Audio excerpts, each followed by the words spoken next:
आप अपनी भाषा में बोल सकते हैं, जैसे भी आपको सहूलियत हो। सर, उस समय मोकामा विधानसभा चुनाव सर, उपचुनाव होना था सर।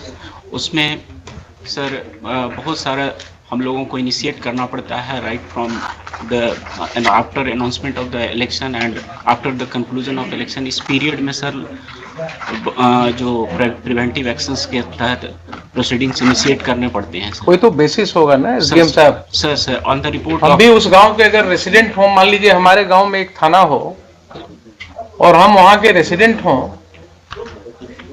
तो हमारे खिलाफ 107 प्रोसीडिंग करने के पहले कुछ तो आप ख्याल रखेंगे हमारी इज्जत का भी। कोई रिपोर्ट आपके पास होनी चाहिए कि मेरा ये चरित्र है, हमने ये जो है गांव में उत्पात मचा रखा है या लॉ एंड ऑर्डर प्रॉब्लम है।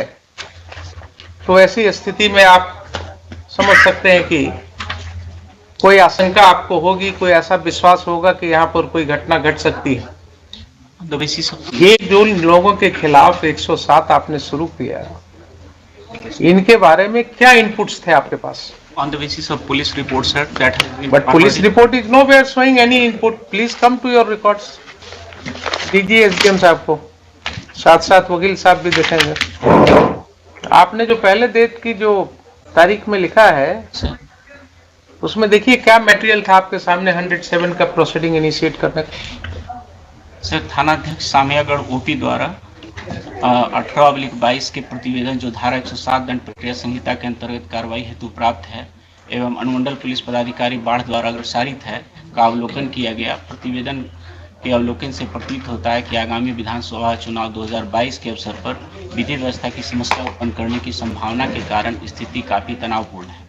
अतः मैं प्रतिवेदन से संतुष्ट होकर उपरोक्त कारणों को लेकर किसी भी समय अप्रिय घटना घट सकती है और बलवा हो सकता है, जिसके कारण मेरे क्षेत्राधिकार में शांति भंग हो सकती है। अतः दंड प्रक्रिया संहिता की धारा 107 के अंतर्गत कार्रवाई प्रारंभ करता हूं। वित्तीय पक्षों को नोटिस निर्गत करें कि क्यों नहीं 1 वर्ष तक शांति बनाए रखें। ये तो ऑर्नामेंटल लैंग्वेज है सब। ये आप भी लिखेंगे या आपके क्लर्क ने लिखेंगे, वो आप सिग्नेचर। जरा रिपोर्ट देख लीजिए, प्रतिवेदन जिसके आधार पर आप कर रहे हैं। सर, सादर सूचित करना है कि द्वितीय पक्ष के अंकित लोगों के द्वारा बिहार विधानसभा उपचुनाव 2022। प्रथम पक्ष कौन है? प्रथम पक्ष सर स्टेट है सर। स्टेट हो गए प्रथम पक्ष, पढ़िए द्वितीय पक्ष का। द्वितीय पक्ष सर 10 लोग हैं सर। हाँ, छोटू सिंह। ठीक है, नाम छोड़ दीजिए, आगे पढ़िए क्या लिखा। बिहार विधानसभा उपचुनाव 2022 में किसी पार्टी विशेष या प्रत्याशी के पक्ष में बूथ संख्या 270 उच्च विद्यालय पूर्वी भाग, बूथ संख्या 271 उच्च विद्यालय पश्चिमी भाग के मतदाताओं को बहला फुसला कर भयभीत प्रलोभन देकर प्रभावित कर सकते हैं। इनके द्वारा कर सकते हैं, तो ये तो 10 नाम दिया। आपकी इच्छा होती है, आपके एसपी साहब की इच्छा होती है कि 5 नाम और जोड़ दो, तो 15 हो जाता। इन सब लोगों का क्या रिकॉर्ड ऐसा है जिसके आधार पर आपके ओपी से ये सूचना, ये प्रतिवेदन दी गई? क्या ये प्रतिवेदन काफी है किसी व्यक्ति के अगेंस्ट 107 शुरू कर देने के लिए, आपकी राय में? सर, नोटिस के उपरांत पहले ये बताइए ना, आपको माइंड अप्लाई करना था ना। एक प्रतिवेदन आया आपके पास, ओपी से एक प्रतिवेदन आया, उस प्रतिवेदन के साथ किसी भी व्यक्ति का कोई क्रिमिनल हिस्ट्री नहीं लगा हुआ है। उस प्रतिवेदन में कहीं नहीं कहा गया है कि हाँ ये व्यक्ति पास्ट में भी इसने कभी कोई ऐसा दंगा फसाद किया है या किसी लड़ाई झगड़े में इसका नाम पड़ा है, नहीं है ना। तो ऐसा क्यों नहीं माना जाए कि आपने वहां एक दहशत फैलाने के लिए कुछ लोगों का नाम लिख करके उनको भयभीत करने के लिए आपके पुलिस ऑफिसर ने एक रिपोर्ट बनाया, आपको भेजा और आपने उस पर दस्तखत करके 107 शुरू करा दिया। किसी व्यक्ति के खिलाफ 107 का प्रोसीडिंग अगर शुरू हो रहा है तो क्या उसके ऊपर एक दाग नहीं लग रहा है? आप सिर्फ ये मुझे बताइए। अगर आपके रिकॉर्ड पर, आप गए थे परीक्षा देने ना बिहार एडमिनिस्ट्रेटिव सर्विस की, आपके ऊपर अगर 107 की एक कार्रवाई का जिक्र आपके रिकॉर्ड में होता तो अपने परीक्षा फॉर्म में आपको लिखना पड़ता कि नहीं पड़ता कि पूर्व में 107 में कार्रवाई हुई है मेरे अगेंस्ट? जरा मेरे सवाल का जवाब दीजिए। लिखना पड़ता कि नहीं? इंटरव्यू होता, उसमें जो लोग होते वो आपसे पूछते ना कि अच्छा ये 107 क्यों हुआ आपके ऊपर,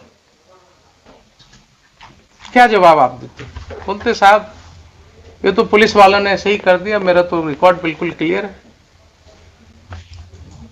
क्या यही बोलते या कुछ और बोलते? जरा सर यही बोलते ना। इतने लोगों का तो आपने कैरेक्टर रोल लिख दिया sir, without their being any basis.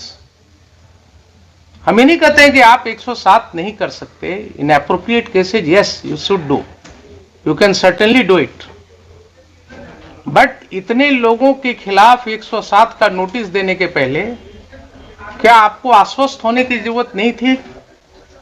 क्या इसमें से किसी व्यक्ति के विरुद्ध कोई शिकायत है, किसी ने कभी कोई लॉ एंड ऑर्डर ब्रेक किया है, किसी ने पूर्व में कहीं पिछले इलेक्शन के दौरान कहीं कोई दंगा फसाद किया है, ऐसी कोई रिपोर्ट है उस ओपी में? बताइए। सर इनिशिएशन ऑफ प्रोसीडिंग में सर हम उनसे पूछते हैं कि क्यों ना आपसे सर ये लिया जाए बॉन्ड सच्चरित्र का। इससे सर हमने उसको कभी भी प्रोसिक्यूट नहीं किया। बॉन्ड लेने की बात है ना सर, आप उनको बोलते हैं कि साहब क्यों न जरा 107 निकाल ही लीजिए ना, क्या है, आइए जरा, कुछ पढ़ाई लिखाई भी हो जाएगी इसी बहाने। पढ़िएगा आप या वकील साहब पढ़ें, जो भी इच्छा हो आप पढ़िए। When an executive magistrate receives information extending 1 year as the magistrate Not exceeding 1 year. जी sir, As the magistrate thinks fit. अब देखिए ये सेक्शन के अंदर आपने क्या समझा, क्या दिया हुआ है? रिसीविंग इंफॉर्मेशन एक पार्ट हुआ, बीच में देखिए एंड के बाद क्या है? and is of opinion धीरे धीरे पढ़िएगा जरा उसको, सर इसी में क्रक्स है। and is of opinion that there is sufficient ground. So mere receipt of information is not something कि पुलिस ने एक भेज दिया लिख करके and you will put a signature। आपका वो जो है क्या है, वो बेंच ऑफिसर या आपका पेशकार जो है वो बोला साहब बना दिया हमने, अब दस्तखत कर दिया जाए, आपने दस्तखत कर दिया। Provision says is of the opinion that there is sufficient ground for proceeding. Who has to form this opinion? You have to. You have to form the opinion, not only prima facie. Please understand. You have to form an opinion that there is sufficient grounds. Sufficient grounds is something more than that. Similar word has been used under section 204 CRPC. जरा निकालिए 204, पढ़िए 204. issue of process if in the opinion of magistrate. So, like a magistrate of the first class before whom a complaint case is filed, a criminal case is filed. जैसे एक magistrate को opinion form करना होता है whether there are sufficient grounds to proceed against the accused, against the persons named in the complaint or in the charge sheet filed by police, वैसे ही आपको 107 में same and one word has been used, is of opinion that there is sufficient ground for proceeding. कोई अंतर है 204 के जिम्मेवारी में और 107 की जिम्मेवारी में? नहीं है ना।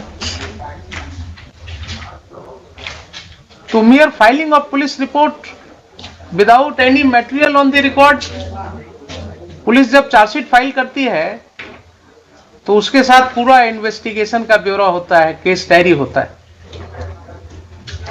है ना कि साहब ये एफआईआर हुआ, हमने इसको ऐसे इन्वेस्टिगेट किया, इन्वेस्टिगेशन में इतने गवाहों का बयान लिया, ये इंजरी रिपोर्ट आया, ये पोस्टमार्टम रिपोर्ट आया, ये मेडिकल रिपोर्ट है, and finally on these basis I come to a conclusion that there are sufficient materials to proceed against the accused, therefore I am filing charge sheet.